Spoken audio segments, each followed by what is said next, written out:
Hello friends, I am Karuna. Welcome to my channel. CTET का exam अब बहुत पास है, तो एग्ज़ाम की प्रिपरेशन भी डबल स्पीड से करने का टाइम है। और वो टॉपिक पढ़ने का टाइम है जिस टॉपिक से 100% क्वेश्चन आते ही आते हैं। आज ऐसा ही टॉपिक लेकर आई हूँ। तो आज का टॉपिक है गार्डनर का बहुबुद्धि सिद्धांत। ये उन टॉपिक्स में से एक है जिससे क्वेश्चन 99% पूछे ही जाते हैं। तो चलिए शुरू करते हैं आज का अपना ये टॉपिक। आज का टॉपिक हम बात करते हैं गार्डनर का बहुबुद्धि सिद्धांत। बहुबुद्धि सिद्धांत, तो उस सिद्धांत को समझने से पहले हम थोड़ा सा बुद्धि के बारे में समझ लेते हैं कि बुद्धि क्या है। बुद्धि वह मानसिक शक्ति है जो वस्तुओं तथा तथ्यों को समझने, उनमें आपसी संबंध खोजने तथा तर्कपूर्ण ज्ञान प्राप्त करने में सहायक होती है। तो जो हमारी बुद्धि होती है वो एक प्रकार की शक्ति है जो वस्तुओं और तथ्यों के बीच में आपसी संबंध स्थापित करती है कि हमने कोई चीज़ देखी और हम उसके बारे में जानते हैं कि हाँ, ये कैसे वर्क करती है। बुद्धि को सूचना के प्रसंस्करण की योग्यता की तरह भी समझा जाता है। अब बुद्धि की कुछ परिभाषाएं समझ लेते हैं कि मनोवैज्ञानिकों ने बुद्धि के बारे में क्या क्या कहा है। बकिंघम के अनुसार सीखने की क्षमता ही बुद्धिमत्ता है, एबिलिटी टू लर्न, कि हम कोई चीज़ कितना सीख सकते हैं और क्या हम सबसे अच्छा सीख सकते हैं। कि जिस तरह से आप समझ सकते हैं कि कुछ लोग म्यूज़िक बहुत अच्छे तरीके से सीख पाते हैं, कुछ आर्टिस्ट होते हैं तो वो ड्राइंग और आर्ट बहुत अच्छे तरीके से सीख पाते हैं। तो इस तरीके से सबकी सीखने की क्षमताएं जो हैं वो अलग अलग होती हैं। वुडवर्थ के अनुसार ये कार्य करने का नया तरीका है कि आप एक ही कार्य को कितने अलग अलग तरीके से कर सकते हैं या उसके लिए और कौन सा नया तरीके की खोज कर सकते हैं। ये वुडवर्थ ने कहा है। टर्मन के अनुसार बुद्धिमत्ता अमूर्त चिंतन। अमूर्त चिंतन का मतलब है एब्स्ट्रैक्ट आइडिया, कि जो आप जिसके बारे में सिर्फ आप विचार करते हो, ऐसी चीज़ें जो आपको दिखती नहीं है, महसूस नहीं होती है, सिर्फ आप उन चीज़ों के बारे में सोच सकते हो, विचार कर सकते हो, वो होता है अमूर्त चिंतन। यह विचारों के संदर्भ में सोचने की क्षमता है। कि जैसे भविष्यवाणी की जाती है किसी भी टॉपिक को लेकर, आप सोच सकते हो कि आगे क्या होने वाला है, तो वो एक अमूर्त चिंतन ही तो है। उसको अभी तक हमने देखा नहीं है, सिर्फ हम उसके बारे में सोच रहे हैं, विचार कर रहे हैं। बर्ट के अनुसार बुद्धि अच्छी तरह से निर्णय लेने, जज वेल, अच्छी तरह से समझने तथा तर्क करने की योग्यता को कहते हैं। हम जो भी निर्णय लेते हैं, डिसीजंस लेते हैं, किसी चीज़ को समझते हैं या कोई रीज़न करते हैं, किसी चीज़ को तर्क से तरीके से देखते हैं, तो वो हमारी जो योग्यता है वो हमारी बुद्धि की योग्यता होती है, वही हमारी बुद्धि होती है। इसमें मैंने आपको जितनी भी परिभाषाएं बताई हैं इसको बहुत अच्छे से समझ लीजिएगा, क्योंकि ये परिभाषाएं बहुत ही ज़्यादा इम्पोर्टेंट हैं। अब बात करते हैं गार्डनर का बहुबुद्धि सिद्धांत। गार्डनर ने बुद्धि के बारे में कहा है कि किसी समस्या का समाधान खोजने के लिए भिन्न भिन्न प्रकार की बुद्धियां आपस में अंतःक्रिया करते हुए साथ साथ कार्य करती हैं। बहुबुद्धि से आप समझ रहे होंगे कि गार्डनर ने बहुत सारी बुद्धियों के बारे में, यानी कि यहाँ पे जो गार्डनर ने बुद्धि का सिद्धांत दिया है, तो उन्होंने बुद्धि को वर्गों में विभाजित किया है, उन्होंने बुद्धियों के टाइप्स बताए हैं। तो ये कह रहे हैं कि इसमें बहुत सारी बुद्धियाँ जो हैं वो आपस में मिलकर किसी भी समस्या का समाधान को खोजती हैं।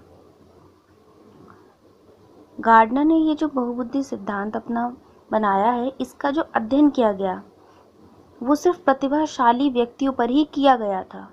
बुद्धि के प्रकार। गार्डनर के अकॉर्डिंग बुद्धि के प्रकार 7 प्रकार की होती है। गार्डनर ने जो बहुबुद्धि सिद्धांत में बुद्धि के प्रकार बताए हैं वो उन्होंने 7 प्रकार के बताए हैं। लेकिन NCERT, ये बहुत इंपॉर्टेंट पॉइंट है, इसको अच्छे से समझ लीजिएगा कि NCERT के अनुसार बुद्धि 8 प्रकार की होती है। गार्डनर के अकॉर्डिंग 7 प्रकार की और NCERT के अकॉर्डिंग 8 प्रकार की। पहले गार्डनर के अकॉर्डिंग देख लेते हैं। पहली आती है इसमें भाषागत बुद्धि। ये बुद्धि वह बुद्धि होती है जिन व्यक्तियों में भाषा के उत्पादन और अनुरोध का कौशल होता है और शब्द कौशल होता है। मतलब जो लोग अपने भाषा का उपयोग बहुत अच्छी तरीके से कर सकते हैं। कि कुछ लोग जो है बात करने में हिचकिचाते हैं, अटकते हैं, प्रोनाउंसिएशन ठीक से नहीं कर पाते हैं। वहीं दूसरी तरफ कुछ लोगों का प्रोनाउंसिएशन बहुत ही ज़्यादा अच्छा होता है। उनकी जो भाषागत बुद्धि होती है वो बहुत ही अच्छी होती है। सेकंड बात करते हैं तार्किक गणितीय बुद्धि। जिन लोगों में तार्किक गणितीय बुद्धि होती है वह लोग वैज्ञानिक चिंतन, उनका जो दृष्टिकोण होता है ज़्यादातर वो जिस थिंकिंग करते हैं जिस प्रकार से, वो वैज्ञानिक तरह से करते हैं और समस्या के समाधान जो भी निकालते हैं वो वैज्ञानिक चिंतन के अनुसार ही उसको निकालते हैं। थर्ड की बात करते हैं दृश्यात्मक बुद्धि, दृश्य की पहचान का कौशल। कि आप कुछ पिक्चर देख रहे हैं और उसका मीनिंग आप बहुत ही जल्दी एब्जॉर्व कर लेते हैं। किसी चीज़ को देख के उसको सीख लेना, किसी भी वस्तु को, दृश्य को देखकर उसका अर्थ या महत्व को या उससे कुछ सीख लेना। जिन लोगों में ये कौशल होता है उनमें जो होता है वो दृश्यात्मक बुद्धि होती है। नंबर 4 संगीत की बुद्धि। इन लोगों में जो होती है संगीत की समझ होती है। ये लोग संगीत को बहुत अच्छे से समझ सकते हैं। जैसे हमारे कंपोजर्स संगीत बनाना, संगीत की धुन बनाना, कंपोज करने का कौशल, ये संगीत की बुद्धि वालों में होता है। नंबर 5 की बात करते हैं शारीरिक गति संवेदी बुद्धि, संपूर्ण शरीर तथा उसके सृजनात्मक उपयोग करना। कुछ लोग बहुत ही ज़्यादा एक्टिव होते हैं, तो जो लोग एक्टिव होते हैं बहुत ही ज़्यादा अपनी बॉडी का से योग करना, जिम करना, तो वो शारीरिक गति संवेदी होते हैं बुद्धि के। नंबर 6 आता है अंता व्यक्तिगत बुद्धि, दूसरे व्यक्ति की सूक्ष्म व्यवहारों के प्रति संवेदनशील। कि कोई व्यक्ति आपके सामने बैठा हुआ है और आप उसके व्यवहार को बहुत ही सूक्ष्म तरीके से समझ सकते हैं। कि उसके छोटे छोटे से इमोशंस या उसके फेस के एक्सप्रेशंस को आप बहुत अच्छे तरीके से समझ सकते हैं, वो होती है अंतः व्यक्तिगत बुद्धि। नंबर 7 की बात करते हैं तो अंतः व्यक्तिगत बुद्धि, ये अपनी निजी भावनाओं, अभिप्रेरणाओं, इच्छाओं की अभिव्यक्ति। कि ये बुद्धि जिन व्यक्ति के अंतर्गत होती है, जिन व्यक्तियों में ये बुद्धि होती है अंतः व्यक्तिगत बुद्धि, वे लोग अपनी भावनाएं, अपनी अभिप्रेरणाएं और अपनी इच्छा, अभिप्रेरणा मोटिवेशन की अभिव्यक्ति करने में सक्षम होते हैं। जैसे कि मैंने आपको स्टार्टिंग में इसके बताया था कि NCERT के अकॉर्डिंग बुद्धि 8 प्रकार की होती है। ऊपर के 7 पॉइंट NCERT के भी सेम है, लेकिन ये 3rd पॉइंट NCERT ने अपने अनुसार दिया है। प्रकृति बुद्धि, जिन व्यक्तियों में प्रकृति बुद्धि पाई जाती है वे लोग प्रकृति की बातों को समझने का कौशल रखते हैं। प्रकृति से संबंधित हर बात, पेड़ पौधे हैं, पर्यावरण है, ये सारी बातें वो बहुत ही अच्छे तरीके से समझ सकते हैं।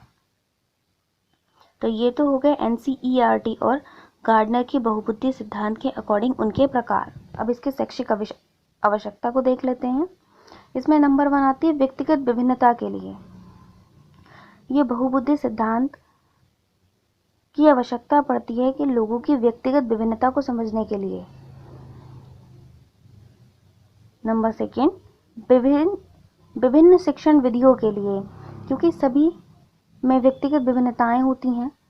सभी का व्यक्तित्व अपना अलग अलग होता है। तो यही बात सीधे विद्यार्थियों में भी होती है। तो किस विद्यार्थी को किस शिक्षण विधि के साथ पढ़ाया जाना चाहिए और किस विद्यार्थी में किस प्रकार की बुद्धि है उसको समझ के ही तभी हम उसको शिक्षण प्रभावी बना सकते हैं। जब तक हम उसकी बुद्धि को नहीं समझ सकते हमारा शिक्षण भी प्रभावी नहीं होगा। ये बहुबुद्धि सिद्धांत विभिन्न शिक्षण विधियों के चयन के लिए भी बहुत उपयोगी है और विभिन्न प्रणाली के आंकलन करने के लिए, असेसमेंट करने के लिए भी इसका यूज़ किया जाता है। तो ये था आपका गार्डनर का बहुबुद्धि सिद्धांत। आपको मेरी वीडियो पसंद आई हो तो लाइक ज़रूर करें, चैनल को सब्सक्राइब करें और शेयर करना ना भूलें। Thank you for watching.